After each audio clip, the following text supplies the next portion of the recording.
My two brothers and I have always been inseparable since childhood. There's John, the eldest, Steve, the youngest, and me, Lucy, the only girl in the family. Now, in our 30s, I'm confident that our sibling bond is stronger than most. Our closeness stemmed from our parents' busy schedules. Both worked tirelessly, leaving us to rely on each other. None of us were angels. We each had our fair share of mischief. Our mother became a frequent visitor to our school, reprimanding us as needed. John, though, was notorious in our hometown for his rebellious streak. Academics were far from his priority. He preferred mischief and adventures over textbooks. Steve and I took a different path. Perhaps learning from John's escapades, we managed to steer clear of causing too much concern. Without extra tutoring or intense studying, we effortlessly landed in the top ranks of our class. Maybe we just knew how to navigate the system. Lucy and Steve were excelling in school. I'm eager to see what they achieve in the future. Maybe they'll take care of me someday. Being good at studying doesn't guarantee a successful future. I'll be the most successful one among our classmates. Just wait and see. Usually those who say that are the first to settle down. My money's on Steve. Even if I do succeed, I won't be taking care of you. These debates were a regular part of our conversations. John, though laid back, had a kind heart and a solid foundation. Steve approached everything with caution and responsibility. And then there was me, forging ahead without dwelling too much on the future. Together, we formed an unbeatable trio.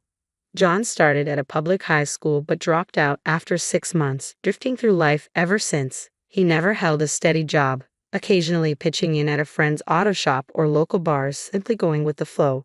Seeing my brother in this state only strengthened my determination to succeed, especially since I felt responsible for John ending up in evening school. It all started the day I was involved in a serious traffic accident, leaving me with severe injuries. John, deeply concerned for me, rushed me to the hospital. His worry and care for my well-being led him to quit high school. I've carried a sense of guilt about that ever since. If I can achieve success, I believe I can help John find his way again. During that period, my mind was consumed with thoughts of the future and the paths to success, searching for ways to involve John. It had to be something he could easily connect with. As I entered high school, I took on a part-time job to save money. I believed money was crucial no matter the endeavor, and I worked diligently to accumulate as much as possible. Steve, have you seen John lately? He hasn't been around much. Just as I suspected. That guy. I wonder what he's gotten himself into. I hope he's not causing trouble. Surely, with a family waiting for him, he'd hesitate before getting involved in anything risky. Months passed without John returning home. To alleviate our concerns, Steve and I exchanged rumors about John's whereabouts. Then, one day, John returned home as if nothing had happened. Where have you been? You could have at least let us know. We were all so worried. I apologize. I've been caught up with my part-time job. If that's the reason, just tell us. Lucy and Steve were worried sick too. I'm really sorry about that. He shared that he had secured a promising job out of state, where he stayed overnight, entrusting me with almost all of his earnings for safekeeping. He urged me to combine it with my savings from the part-time job. At the time, I didn't grasp his motives, but he insisted, so I took charge of the money. However, John soon reverted to idling at home without any clear direction. While he never landed a full-time job, he occasionally took on part-time work, which seemed to satisfy our parents. After high school, I was eager to pursue a thorough study of business administration in college. Thankfully, my strong academic performance earned me a full scholarship, easing the financial burden on our parents. This achievement also filled my brother with pride. It was during this period that John began to show signs of change. How much longer are you going to live like this? Without a full-time job, how do you expect to marry the girl you like? Well, there's actually a company that's been showing interest through a colleague, but I'm undecided. You have such an opportunity. What kind of company is it? Construction. It's the site where I've been doing part-time work for the past few months. Not sure if I see myself doing it forever. Starts early in the morning. You should take it. If you've got the chance, give it your best shot. Encouraged by my firm push, John took on the job full-time the following week. Surprisingly, it suited him better than expected. Contrary to our family's expectations, he showed up on time and without complaints. Seeing John thrive, I decided to pursue a career in architecture. I believed establishing myself in the only field my brother, without higher education, had mastered would secure his future. During vocational school, I continued working part-time and managed to save enough to buy a relatively expensive car. Living with my parents certainly helped, but I was proud of my savings. My mother, understanding my dedication to saving, quietly supported me. She packed my lunches every day, minimizing unnecessary expenses during vocational school. Her unwavering support meant the world to me. After graduating from vocational school, I joined a well-connected company to build my network, earned numerous certifications, and diligently prepared for independence while fostering relationships. Meanwhile, John remained dedicated to his job, allowing me to focus on laying the groundwork for my own business venture. Eventually, I launched my own company, but at first, I hesitated to invite John to join. Financially, I couldn't afford both of us taking a risk simultaneously, so I opted to observe for a while. I dove headfirst into work, leveraging all my prior preparations, and my carefully assembled team performed exceptionally, following my lead. We enjoyed a strong start.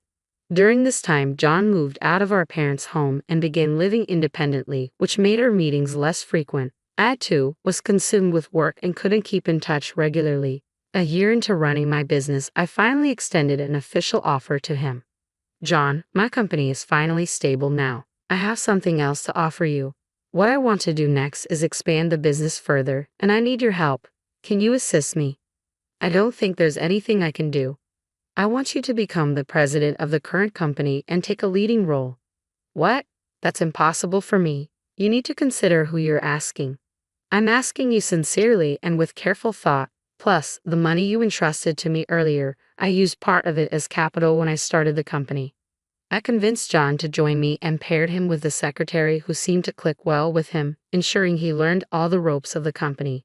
Taking on the role of chairman, I focused on supporting John while laying the groundwork for our next venture. My childhood dream was to create charming and Instagram-worthy cafes that could rival any others. Excited to pursue this vision without compromise, I immersed myself in studying the restaurant industry. Around this time, my younger brother Steve embarked on his path to becoming an architect, a plan I had suggested. Steve would design buildings while John oversaw their construction. It was the perfect synergy. Naturally, I took responsibility for securing enough projects to sustain us, diligently preparing to turn this vision into reality in the near future. As John entered his second year as company president, he surprised us all by announcing his upcoming marriage. Who is she? John hasn't always had the best judgment. I'm concerned, I admitted. I'll introduce her to everyone soon, John reassured us. We look forward to meeting her. John's impending marriage brought mixed emotions for me. We had always been a tight-knit trio, so the thought of an outsider joining us unsettled me. Nevertheless, I knew I had to set aside my unease and celebrate my brother's happiness. At a family gathering with both sides present, I finally met John's fiancée, Bella. While I didn't outwardly oppose their union and things appeared to progress smoothly, I couldn't shake a sense of distrust from our first interaction. Bella, I'm Lucy, John's sister. Please take good care of my brother, I said, masking my reservations with a polite smile. It's wonderful to have such a caring sister. If you ever need anything, just let me know. Sure. Since I'll soon be the wife of the eldest son and the company president, you'll have to come through me from now on, all right? Bella was the same age as John and worked in an administrative role at one of our client companies. My initial impression of her was that she was determined and assertive. Our perspectives seemed somewhat different, and she wasn't quite my type, yet I thought her personality might complement John's naivety well.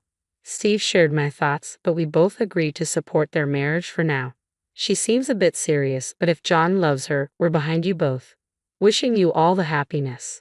Thank you, Lucy. A few years ago, I couldn't have imagined marriage, let alone someone approaching me. From then on, I was constantly on the move due to the new projects we had undertaken, making my days incredibly busy.